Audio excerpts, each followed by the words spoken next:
1월 9일 금요일입니다. 오늘은 사무엘상 5장 1절부터 마지막 12절까지 말씀입니다.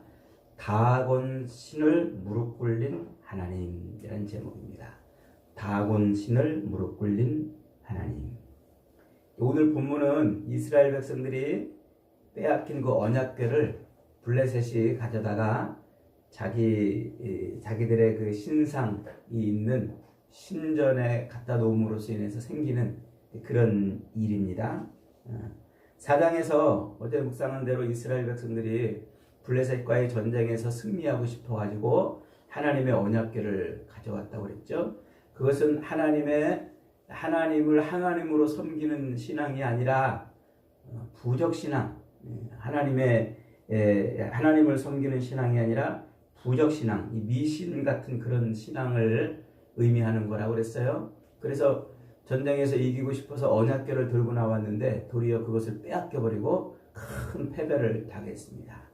블레셋은 그 언약궤를 빼앗아 가지고 전쟁에 이제 전리품이니까, 그리고 이것이 이스라엘 백성들이 섬기는 그 신의 궤라는 것을 알고서는 그것을 자기들의 신전에 갖다가 넣어놨습니다.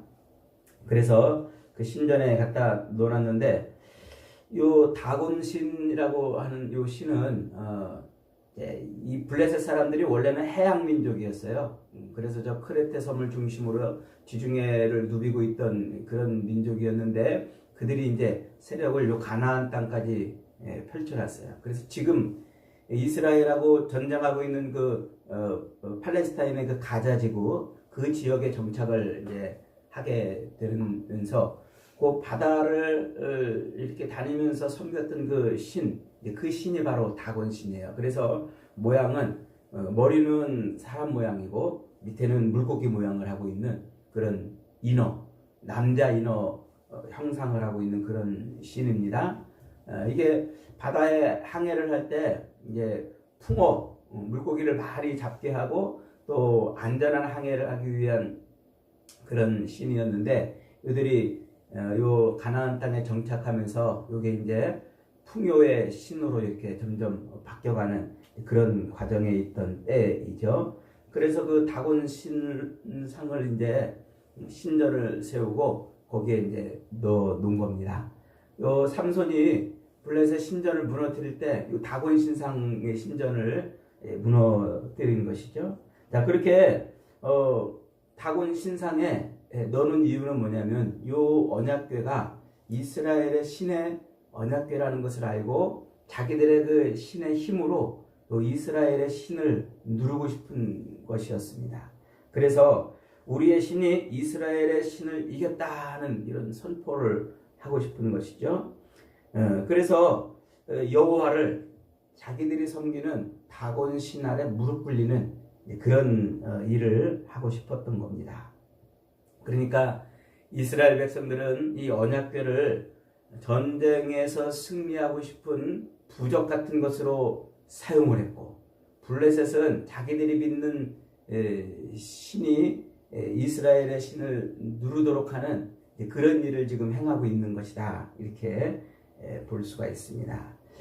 그런데 그렇게 신전에 넣어놨더니 그 다음날 일어났더니 그 다곤 신상이 언약궤 앞에 넘어져 가지고 얼굴을 땅에 대고 있는 거예요.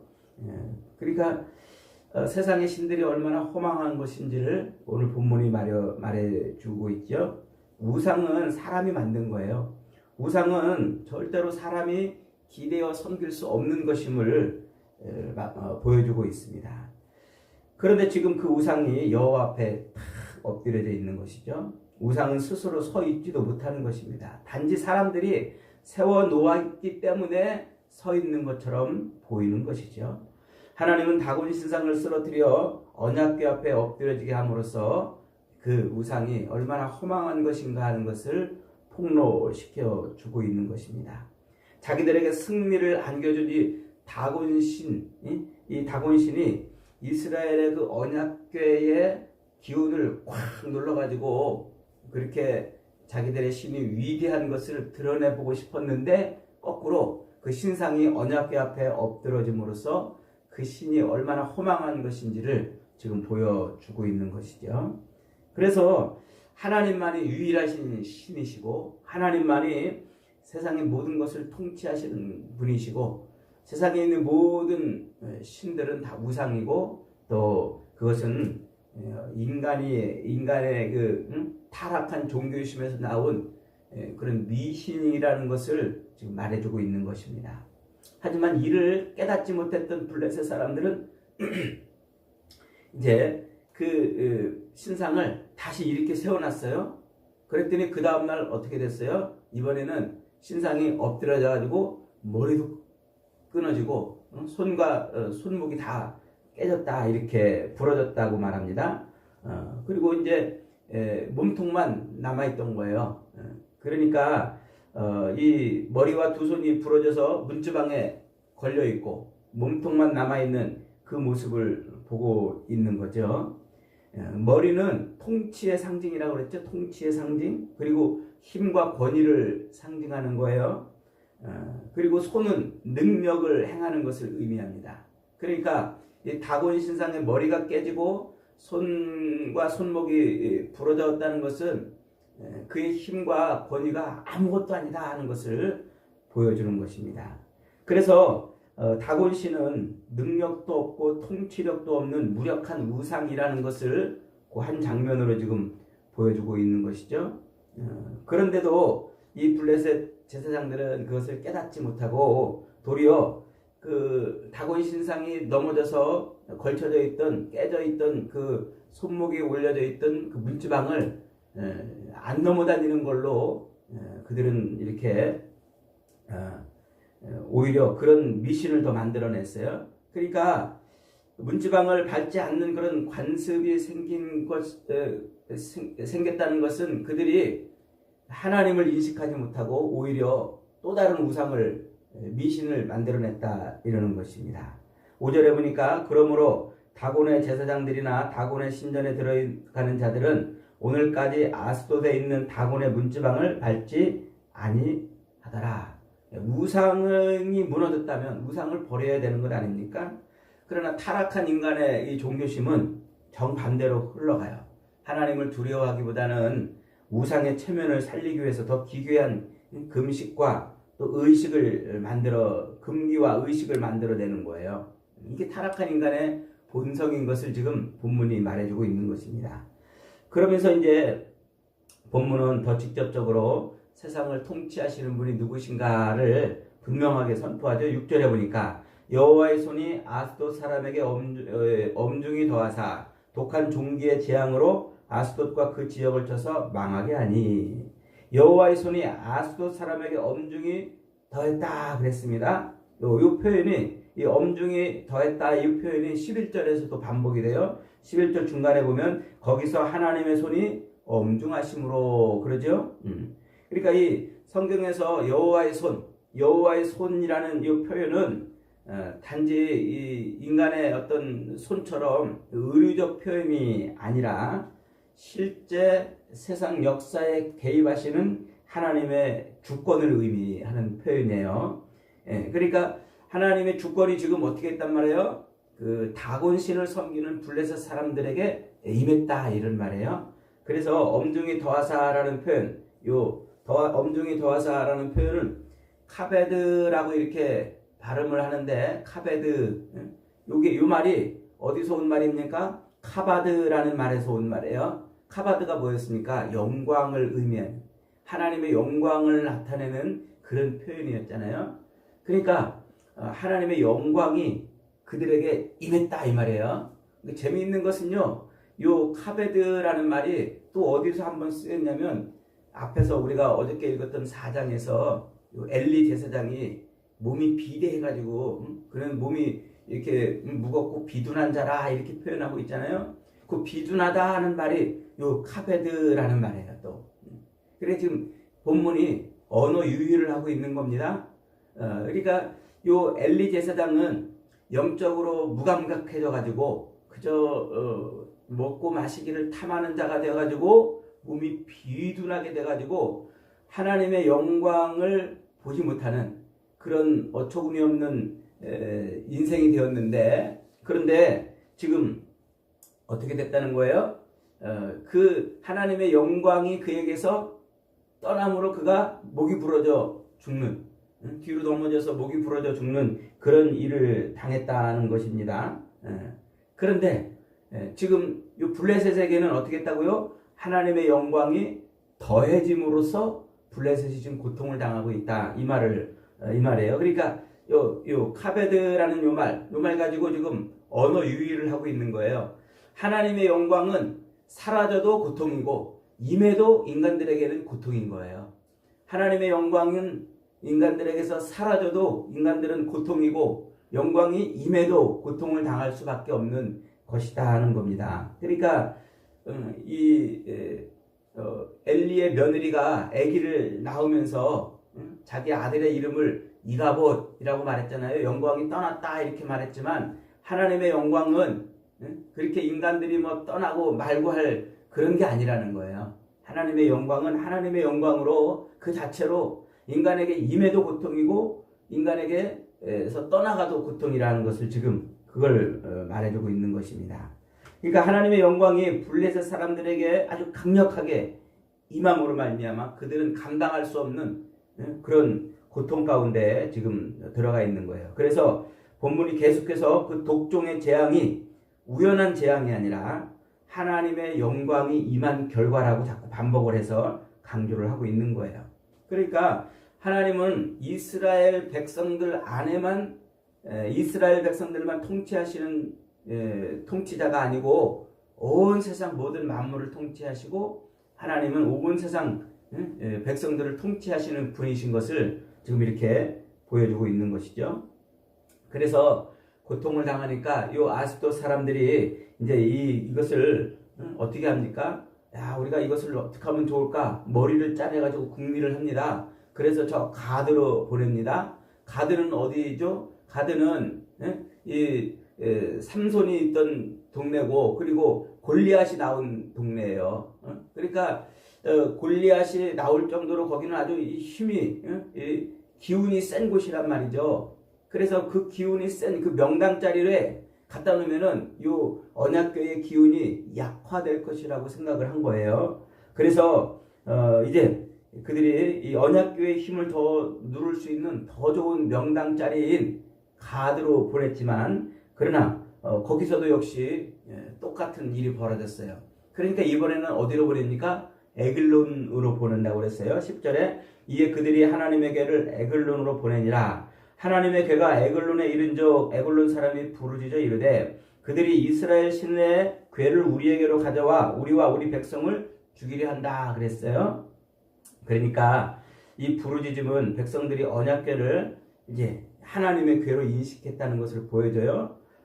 그러니까 자기들이 섬기는 신보다 이 언약궤의 신이 훨씬 더 능력 있고 힘 있는 신이라는 것을 이제 알았습니다.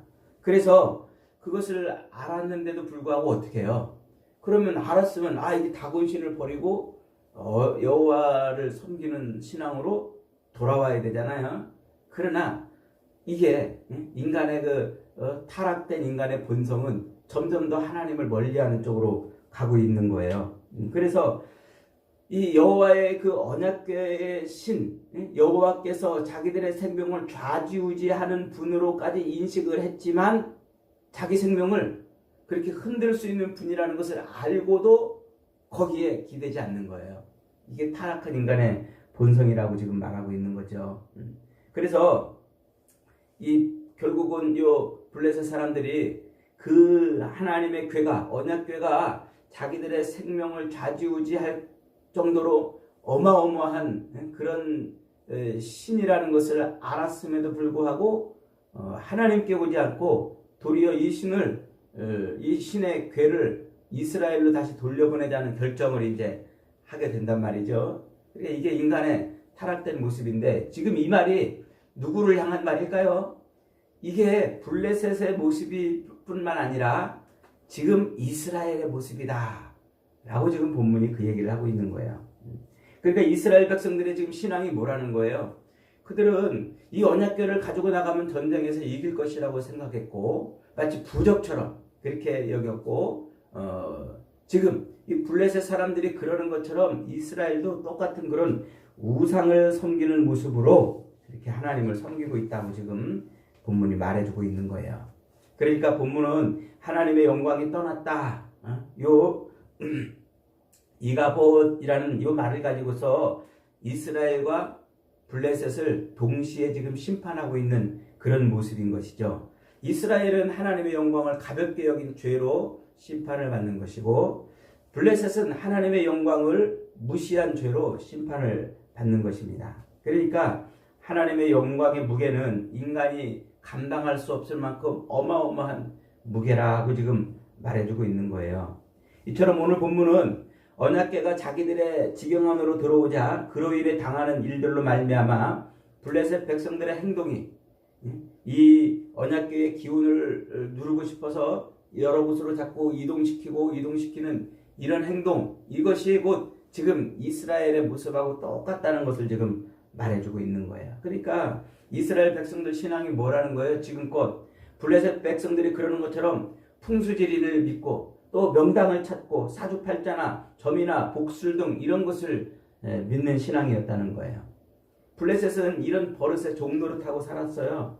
블레셋 방백들이 모여서 머리를 짜내서 언약궤를 옮긴 동네가 다 이른바 명당자리 아닙니까? 그런 명당자리로 그렇게 이 언약궤를 옮겨놔서 자기들의 신의 힘으로 누르고 싶었지만 오히려 역효과를 냈습니다.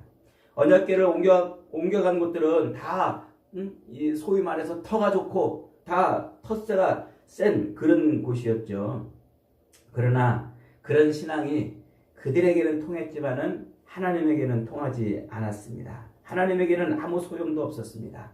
하나님은 세상에 유일하신 신이시기 때문에 그래요. 여러분, 그러니까 오늘 우리가 이 땅을 살면서 우리의 신앙이 이런 미신과 우상, 이런 터부시하는 이런 신앙들을 버려야 돼요. 그런데 교회 안에도요, 이런 신앙들이 얼마나 많은지 몰라요.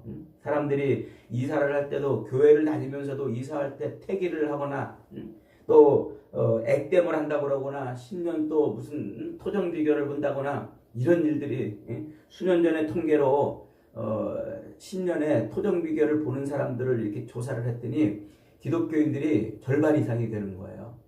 그러니까 이런 게 다 뭡니까? 이게 다 우상을 섬기는 신앙이었다고 그러는 것이죠. 여러분, 우리가 이 땅에서 신앙생활을 한다는 것은 그런 우상에 끌려다니는 것이 아니라 세상을 통치하시는 하나님의 손에 내 삶을 고스란히 맡기고 그런 악한 영들의 장난을 끊어내고 사는 것을 의미해요. 그런데 안타깝게도 교회 다니는 사람들조차도 그런 우상을 그렇게 섬기고 있어요. 그래서 하나님 빽 믿고 그러는지 모르겠지만 그런 것은 하나님의 가증히 여기는 것 아닙니까? 오히려 그런 것들은요, 사탄이 틈을 타는 거예요. 여러분, 명당이 무슨 명당 사람들이 명당 그러잖아요. 교회 다니는 사람들도 보면은요, 돈 꽤나 있는 사람들을 다 명당자리 찾아서 그렇게 무덤을 하고 그래요. 이게 그냥 하는 소리가 아니고 실제로 그렇습니다. 그래서 예수 믿는 사람들도 좋은 자리 찾아가지고 무덤을 쓰려고 이제 그러죠. 여러분, 명당이 뭐예요? 옛날부터 풍수지리에 의해서 명산 배산임수, 그 다음에 좌청룡, 우백호가 있는 그런 지역이 명당이라 그러잖아요. 성경이 말하는 명당은 어딜까요? 하나님이 계신 곳이 명당이에요. 예수 그리스도가 있는 곳이 명당이란 말이에요. 악령과 귀신이 역사하는 배산임수, 좌청룡, 우백호가 명당이 될 수 없으며 돈과 쾌락의 악령이 판치는 그곳은 사람들에게 행복을 가져다 줄 수 없어요. 아까 우리가 찬송한 대로요, 초막이나 궁궐이나 내 주 예수 모신 곳이 그것이 명당이다. 그것이 우리의 인생에 가장 행복을 주는 곳이다. 이렇게 고백하며 살아야 됩니다. 여러분, 하나님을 여러 신들 중에 하나로 여기는 그 버릇, 그게 교회 밖에 있는 사람들에게만 있는 게 아니에요. 교회 안에도요, 여전히 하나님을 세상의 많은 종교들 중에 한 종교의 신이라고 여기잖아요. 그래서 교회 다니는 사람들조차도요, 뭐라고 말하냐면 꼭 예수를 믿어야 되는 건 아니래요. 뭐든지 자기가 종교를 하나 가지면 그걸로 인해 마음이 평안해지고 그걸로 인해 그 복받으면 됐지 꼭 예수를 믿어야 되는 것은 아니라고 이렇게 얘기하는 그런 교회의 중직자들도 제가 여럿 봤습니다. 자기에게 일어나는 모든 일들이 다 우연으로만 돌리려는 버릇, 그리고 미신과 허탄한 사술들을 따르는 그런 버릇, 이런 버릇들, 이런 것들을 우리가 정말 넘어가지 못하면 우리는 우상의 이 신앙에서 벗어나지 못하는 거예요. 그러니까 이스라엘 백성들이 그걸 넘어가지 못하니까 언약궤를 부적처럼 갖고 나와가지고 전쟁에 임했던 거 아닙니까? 결국은 그것으로 말미암아 큰 실패와 좌절을 경험하게 됐죠. 여러분, 하나님은 지금도 살아계신 분이심을 믿으시기 바랍니다. 지금도 온 세상 모든 만물을 통치하시고 우리 인간의 삶에 깊숙이 개입하셔서 하나님의 뜻을 이루어 가시는 분이십니다. 하나님은 침묵하고 계시는 분이 아니십니다. 지금도 세상을 움직이시고 통치하시는 분이십니다. 그러므로 우상을 섬기는 미신 같은 신앙을 끊어내야 돼요. 우리가 이 예수를 믿는 그 스포츠 선수들, 그 야구 선수들도요, 그 자기만의 그 루틴이라는가 뭐 이런 게 있대요. 그래가지고 예를 들어가지고 타석에 들었을 때는 뭐를 하나 이렇게 넣고 나가야 되고 또 무슨 행동을 해야 그래야 안타를 치고 이런 식으로 한다는 얘기를 제가 들었어요. 그런 게 다 뭐예요? 그게 다 우상이고 미신을 섬기는 행위란 말이죠. 그게 야구 선수들에게만 있을까요? 축구 선수들에게 있고 운동 선수들이 대부분 다 그런 터부시한 것들을 가지고 있다고 그러잖아요. 그래서 어떤 징크스를 깨야 된다. 이제 이런 식으로 훈련을 하고 그런다고 그러더라고요. 여러분, 하나님은 이 우상과 비교할 수 있는 분이 아니에요. 하나님은 세상 모든 것을 통치하시는 분이십니다. 지금도 살아계시고 지금도 우리 인생을 주물러 가시는 분이십니다. 그러므로 어처구니 없는 이스라엘 백성들처럼 부적신앙, 미신신앙, 우상을 섬기는 그런 신앙으로 하나님을 섬기면 진노와 하나님의 이 심판을 피할 수가 없습니다. 저와 여러분들은 날마다 지금도 살아계셔서 우리 인생을 책임지시고 이끌어 가시는 하나님께 우리 삶을 맡기며 살아갈 수 있기를 바랍니다. 그래서 세상 사람들이 그러는 것처럼 그런 미신과 우상을 따라 살지 마시고 오직 말씀이 육신이 되사 우리 가운데 오신 예수 그리스도를 붙들고 살아가는 복된 믿음이 다 되시기를 주님의 이름으로 축복합니다. 아멘. 말씀 붙들고 기도합니다.